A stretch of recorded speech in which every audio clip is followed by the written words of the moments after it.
Welcome, everyone, to a brand spanking new episode of Fraud O'Clock, a podcast dedicated to giving you insights on everything and anything you need to know that is fraud related. If you're new, welcome. My name is Katleos Kapota, and I'm the host of the podcast. Joining me today, we have a very distinguished guest. She is a former general. She's a CASA, she's a CFE, and currently serving as the director at Cliff Decker Hofmeyer for investigations and white collar crime. Welcome, Lebu. Thank you, Katleho. It's an honor to be here and joining you on the podcast, and welcome to the viewers. Thank you so much for availing yourself. Now, as I started, I think anyone can see that you've had an illustrious career spanning quite some time. Do you mind taking us through your journey and what inspired you to actually go this route? Well, started off eager into being a chartered accountant. I've always wanted to be a CA. I think I decided that in grade 8, when you're writing those essays that they request you to write when you come back from school holidays, and they say you must tell us about yourself and let us know what you want to be when you grow up. And CA is the one that came up when I was in grade 8. And funny enough, when I was in grade 12, now having to decide what to study, I had forgotten about that part.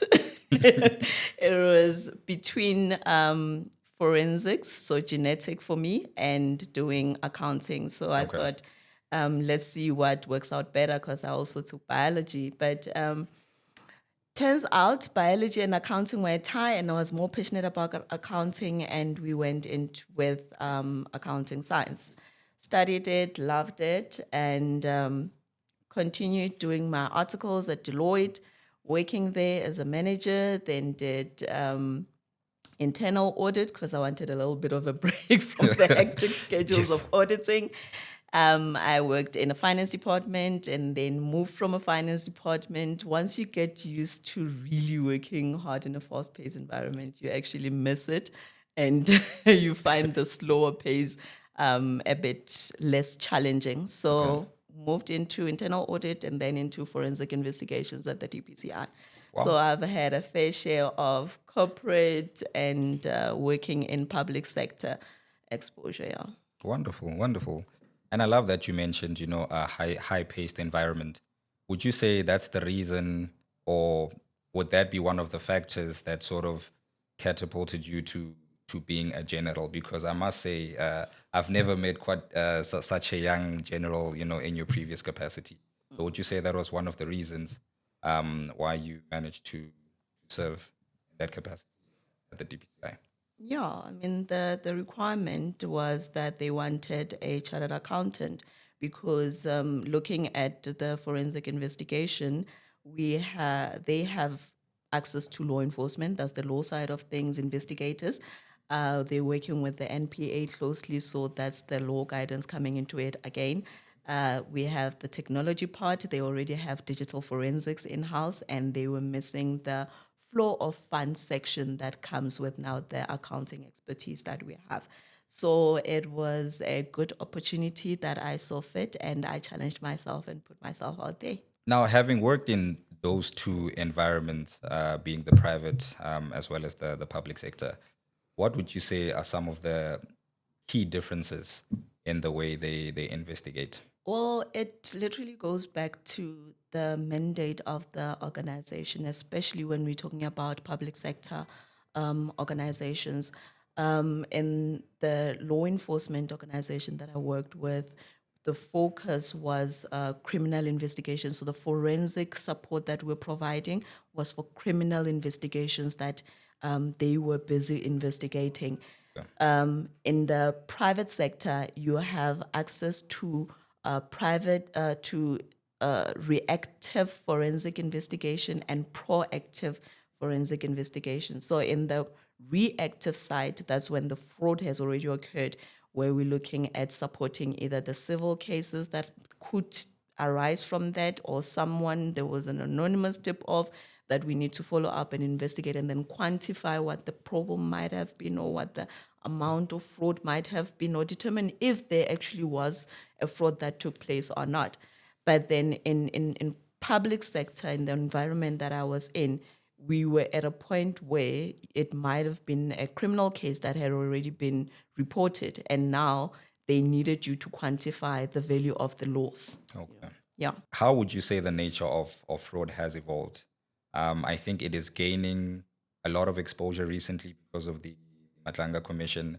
And I think that we're seeing the veil being lifted in real time. So I just wanted to your perspective on how would you say that white collar crime has evolved in your experience? Yeah, Katleho, it's been evolving. We no longer see the one person doing a little bit of fraud. You don't have a bookkeeper siphoning money a little bit here and there. However, it's become more syndicated. It's become more organized. And I must add that the ways in which we investigate the crime has evolved as well. When you're looking at organized crime, we recently, as a country, were evaluated by the Financial Action Task Force, FATF, where they were looking at how we conduct our investigations into money laundering and terrorist financing, how we're working together with the financial intelligence units. And one of the biggest critiques related to how we were not investigating the money laundering linked to the specific risk of the country. So the risk of the country said that they're looking at the crimes that are producing the most funds, so the most profitable crimes to participate in, if I should put it that way. And when you're looking at it in that way, we would, for example, investigate or have a drug bust. Tons of drugs were seized by the police. But where is the money laundering investigation that is linked to that? Where are the funds that are linked to it? So that opened our eyes in terms of the investigations that were taking place. And now you see more money laundering investigations linked to that. Because when you're thinking money laundering, you're thinking it's just white collar, it's separate there, it's sitting in its own little corner. You're not thinking of linking that to actual organized crime. And that's what we've seen has been evolving recently. I mean, if you look at the case that the Hawks has cracked, there was a bust in January, I think, this year, where we were looking at a takedown of a pig butchering scam, where there were investment scams and money laundering involved. I mean, it was a big case. It was a global case. People sitting here in South Africa literally conducting scams on people that are in New Zealand, in the US, in the UK. And where was that taking place? It was in a corporate office park. Would you think that in a corporate office park, you'd have someone to literally be brazen enough to get in there and do a whole setup of an illegal scam? But it's exactly, it's literally hiding in plain sight. So they're becoming more and more brazen, and with it being cybercrime, there aren't a lot of borders around it. I mean, someone is sitting here in South Africa and they're able to reach someone that is way out there in other countries. Previously, you would have had to need a passport and go to those specific countries. But now you're just sitting here, it's a phone call, it's video, it's social media, and they're able to reach people in various places. So it's become more brazen. There's syndicates, there's proper networks, it's organized in a proper way, such as the way companies are actually organized. I know I've heard that you mention syndicates a lot. In your time previously or currently, do you ever see a sort of recurrence of the different syndicates, popping up together with other syndicates as well? So basically, do you see a form of collaboration that is happening between these other organizations? Definitely. Without going into the details, you would actually find that when you're doing one investigation, you see a couple of people that were in another investigation that are recurring. You'd see the link between these investigations. You'd see, because we were mainly focused at looking at at how money moves, and you'd see money moving between departments and with people involved. You're investigating this department, but there's Always other the same people in role other players. departments popping up. You would see in various investigations, but you see the same companies popping up. It's very, it was very Interesting. interesting, yeah. Now, there's often discussions around the investigative capacity of our forensic practitioners in South Africa. So, from your perspective, where would you say the biggest gaps lie? Is there a need for more cybersecurity specialists? Do we need more forensic accountants? Or is there a greater need for investigators on the ground?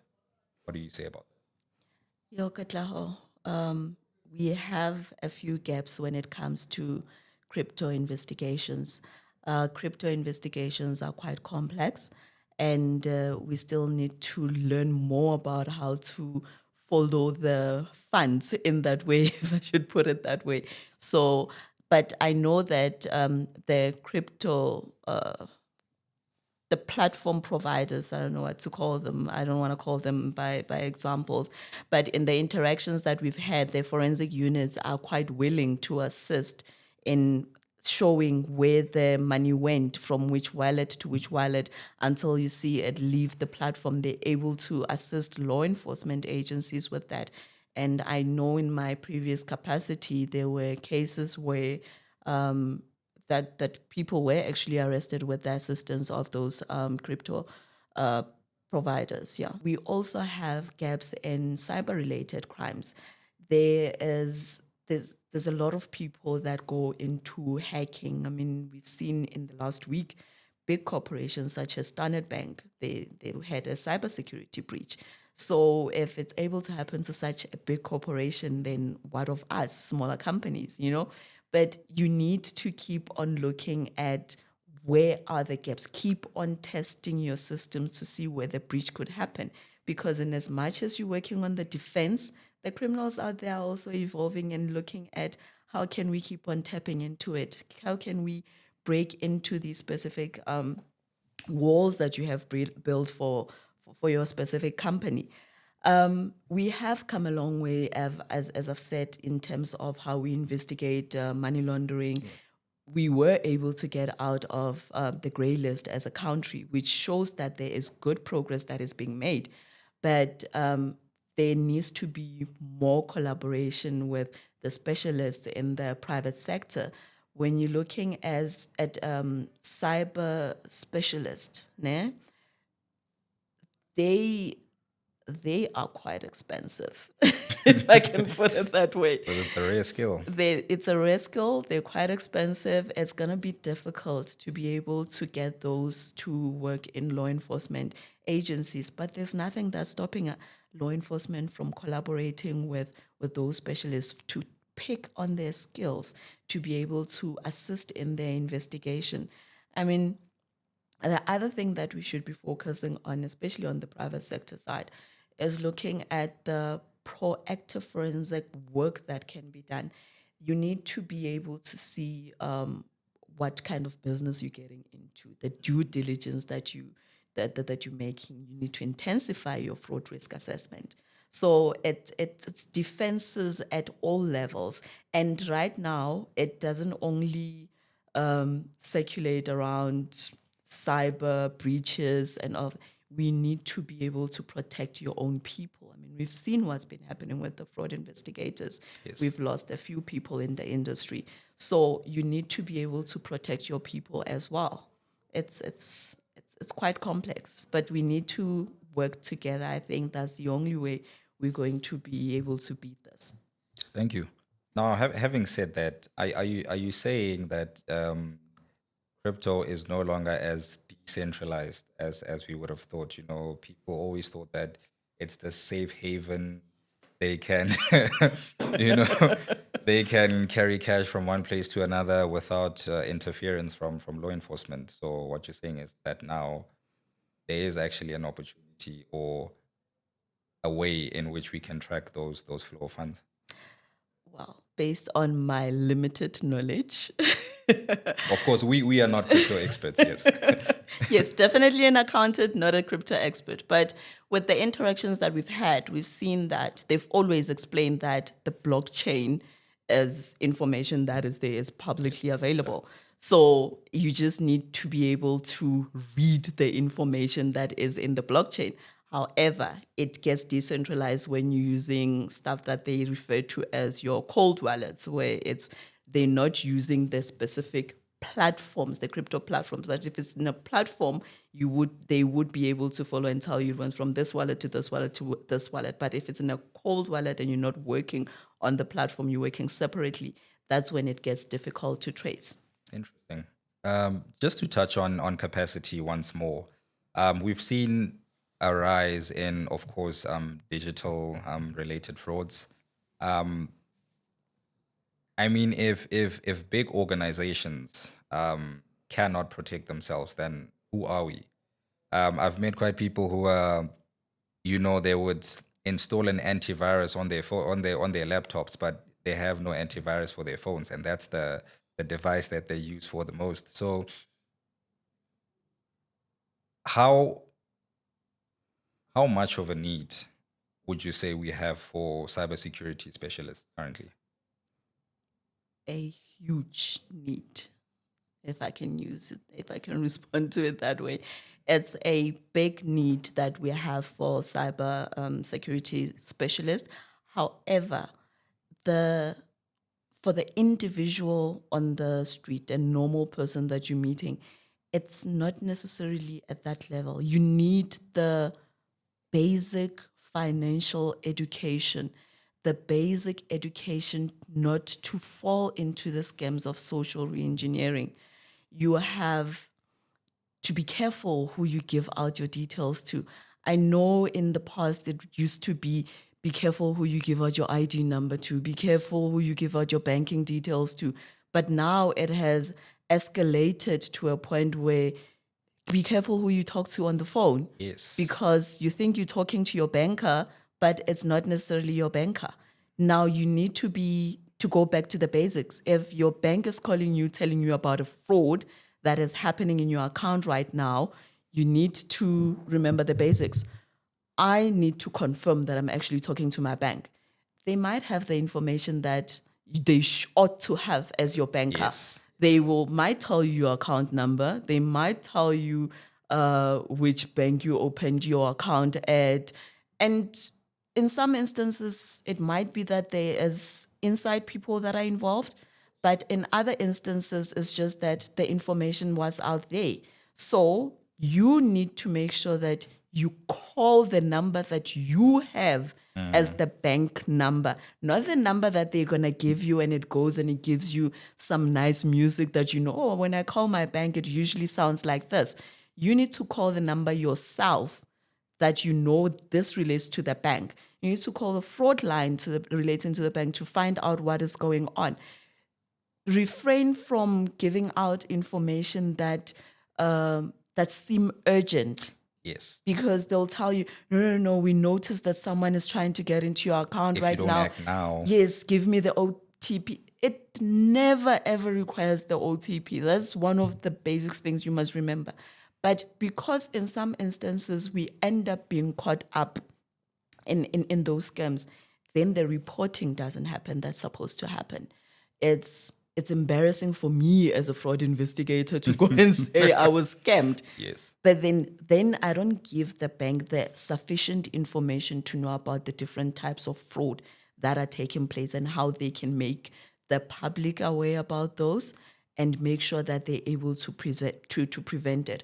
The first car will talk a lot about the examples of scams that are out there. The banks usually do that as well. You have the FIC even raising awareness on the normal scams that are out there. So try to listen out to the information that is available, keep up to date with the scams that are available, but literally trust your gut and give out as little as possible.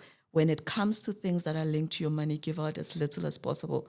Now, going back to the cybersecurity specialist, we literally need a lot more of those, and we need them to assist with the work that they're doing in protecting the organizations, big organization and smaller one. I mean, when you're dealing with people's information, data is crucial. It's important.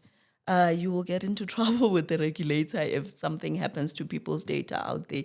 But we need to keep on making sure that we test our systems for gaps. Yes. Because you can't have a system that they say, no, in 2020, it was solid, it's proven, you can't break into this one. Keep on testing it yourself because they keep on evolving as you keep on strengthening as well.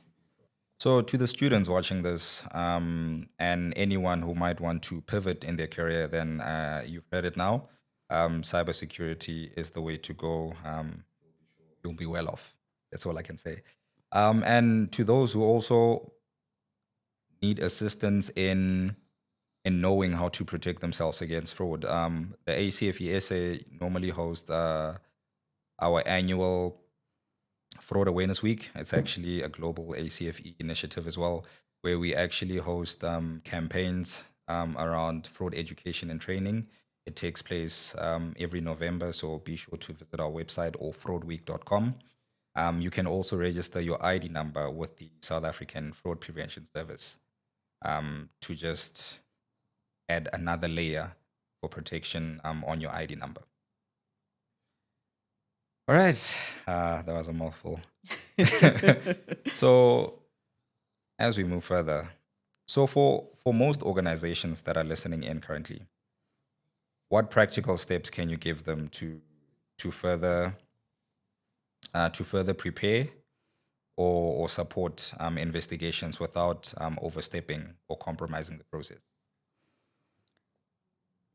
Take the lead from the law enforcement agency.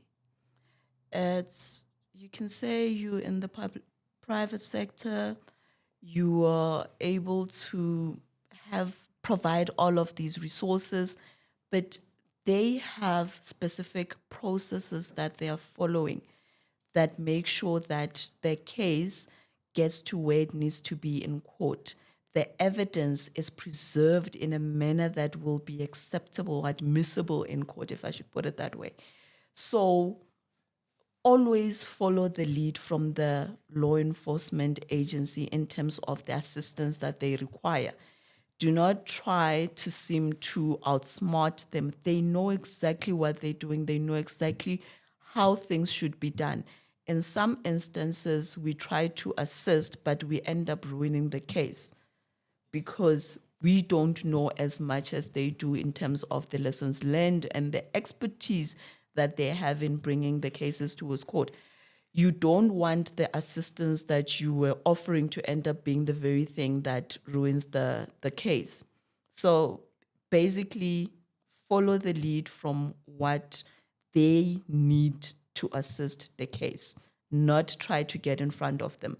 Let it be your contribution in terms of corporate social investment and not be an opportunity for you to shine as an organization.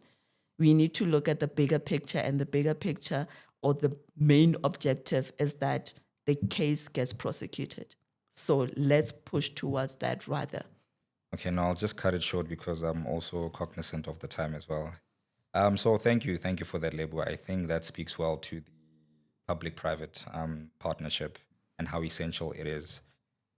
But from a governance perspective, what does a strong anti-fraud culture look like? Many organizations like to preach that we have a zero tolerance for fraud. It's just become a saying at this point. I don't think there's really enforcement behind that. But from your perspective, what does a strong anti-fraud culture look like? Well, you're right. We'll have people say we have zero tolerance until you hear exactly what's going on in the organization. I mean, we should be focusing on the tone at the top. We preach it. Yes. A lot of people preach tone at the top. It starts with me, it starts with the board, it starts with the executive, but are we actually applying it? That's usually not the case. We tend to be hypocrites as board members and executives, we will say things, but we will not do what we are actually saying. The people that you're leading see exactly what you do, and they will follow what you're doing. If you don't implement consequence management because it's Lebo, I like Lebo, Lebo made a mistake, I know her, I've been working with her, then another person can do exactly the same thing. How are you going to deal with the next person if you were not able to deal with Lebo? Lebo was being unethical. I mean, I've read somewhere where they say fraud is sort of a gateway to creating a culture for corruption. So if you commit a little bit of fraud there, thinking no one will know, it's not a big deal. It's just me, the CFO, taking stationery from the office for my kids. What do you think is going to happen with your employees? They're going to do the same. Of course. And then after they start with the stationery, they're going to take something else. They're going to look for gaps in the systems, and they're going to make sure that they exploit what gaps there are there. So we should be focusing on making sure that we apply the principles of King 4 and King 5. Make sure that you have those as your best practices in the organization. And we must make sure that our organization is sound in terms of the fraud risk management that we do. We can look at operational risk because you're thinking it's going to drive down the profits and you will make a loss and the organization will fall. But we're neglecting the fraud risk, and it's one of the most important risks we must be focusing on, because it tends to either bring down the organization either way, or it works on the reputation of the organization, which will bring down the organization. If you're doing your fraud risk properly, you should be focusing on things like looking at who you're doing business with. You usually do your due diligence when you're looking at your customers, because you're thinking, is this person going to be able to pay me if I'm doing business with them? You'll do your background checks there. But what happens if it's a supplier? Are you checking the quality of the products that they're providing to you? Are you checking their sourcing policies, especially in industries such as the mining environment, and the like, where you're supposed to be checking who you're doing business with and the reputation that can be linked with being associated with such entities? I mean, when you're selling significant assets, are you checking who you're selling those to? And if, in fact, they can turn around and sell the assets to a company that is outside the country that is sanctioned, it makes it as if you were part of a network of laundering, or making sure you are hiding a transaction behind other companies. So that risk is quite significant. We see what's happening with sanctioned entities. And if you are sanctioned, you won't be able to do business with other listed entities. I mean, you might not be a listed entity yourself, and it might not affect you because you're not listed in the US, or you're not doing business in the US. But what happens when your banks start viewing you as a risk, that they can't be associated with you? And we've had such instances where we saw transactions to say, if I'm looking at the transactions alone, they're associating you with this person, and that's a risk for your organization. You need to be able to manage that and deal with it and preempt what might happen and mitigate it up front. Look at the people that you employ in your business. Those are the representatives of the organization. These are the people that people interact with. That's the face of your organization, and the culture of your organization is represented through the employees that you have. So you have Lebo that you've worked with for 30 years. Have you done qualification checks properly with Lebo? You'll see in some instances that when you do qualification verification, you're shocked that people don't have the qualifications they say they have. What? It's possible. We've seen it in some of the investigations that we've done, that they literally don't have the qualifications. It's there on LinkedIn. It's there on articles. But when we're saying, bring the certificates, let's verify with the university, it's not there. So what risks are there in the organization? Do the verifications as a proactive measure so that you can deal with it internally. You don't want to find out in the news that your top executive does not even have a matric, you know? So it's being proactive about the risks that might affect the organization and making sure that we mitigate them. Are they up to the risk appetite of the organization, so that we're quite comfortable about where we're standing? No, thank you. Thank you for that. It's quite shocking that, people would be so ambitious to misrepresent themselves in a way that is so easily verifiable. It's quite easy, Katlego. There was a case that was on the news. I don't know if it's early this year or maybe last year late, where you had a doctor that has been practicing for years, but is not a qualified doctor. I mean, think about the risks that are involved there. That's people's lives, and people are willing to go into such steps to say, no, I'm a practicing doctor. What if you miss something very critical that can lead to a person's death? But they've been doing it. We know of bogus doctors, a lot of them. Yeah. But some people argue the notion that I'm not sure. There was also a similar case of this other doctor. I'm not sure if it's in Africa, where he was a bogus doctor, but he performed multiple successful surgeries. So people are of the impression that if you have the skills for it, then why not? What could be the dangers of that, in your opinion? In the case of a doctor, people's lives. or any other But professional. in any other profession, I mean, if you're being upfront and we know that this is what we're hiring, that's one thing. If we're setting the standard for the organization to say, this is what we're looking for and this is what we're willing to drive, then we must be able to abide by that standard. If we're having people that have misrepresented their qualifications to the organization, then you have to start thinking, what else are they misrepresenting? What else could they have missed that shouldn't have been missed?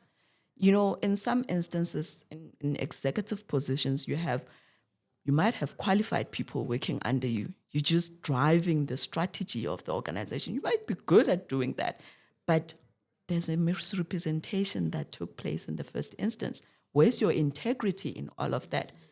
Exactly. So if you are in such a position, what happens when someone pops up that you've hired and doesn't have the relevant qualifications? Are you going to be able to deal with it? If it's a risk for the organization and you see it, are you going to deal with it because you see that you might be exposed in the process? So it questions the decisions that you might make, looking at the conflicting interest between your personal interest in covering up that you don't have the relevant qualifications and the interest of the fiduciary duties that you might have to act in the best interest of the organization. It's quite crucial. As we close off the interview, I see that we're pressed for time.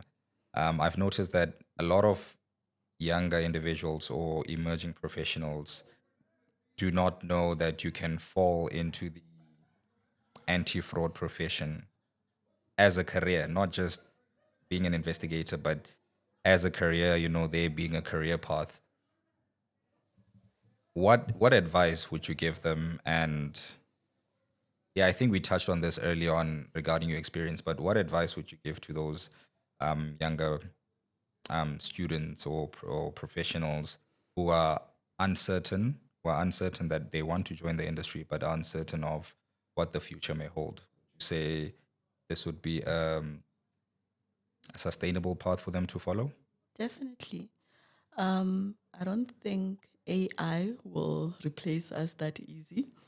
There's deepfakes that we need to worry about. There's chatbots that we need to worry about, where now people are taking information from a document and you're plugging it into a chatbot so that your English sounds fancier. But are you thinking about the security of the information of the client? Because once it's out there, it's out there. You can't take it back. We still very relevant in that we are able to apply our mind. The information that comes out of AI assists us in being more efficient, not necessarily replacing us. And it's actually a really good career path to have, because I think people will keep on committing crime. People will keep on committing fraud. But you need to know that this has to be a career that you're passionate about, because it's not easy.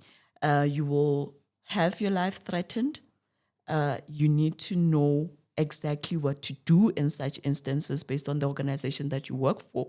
You have to be resilient in that. In some instances, when you are working in an in-house forensic unit, you might be investigating your own CEO. So when evidence leads you there, you need to know what steps you must do, because that might be between you losing your job and you actually doing what's right.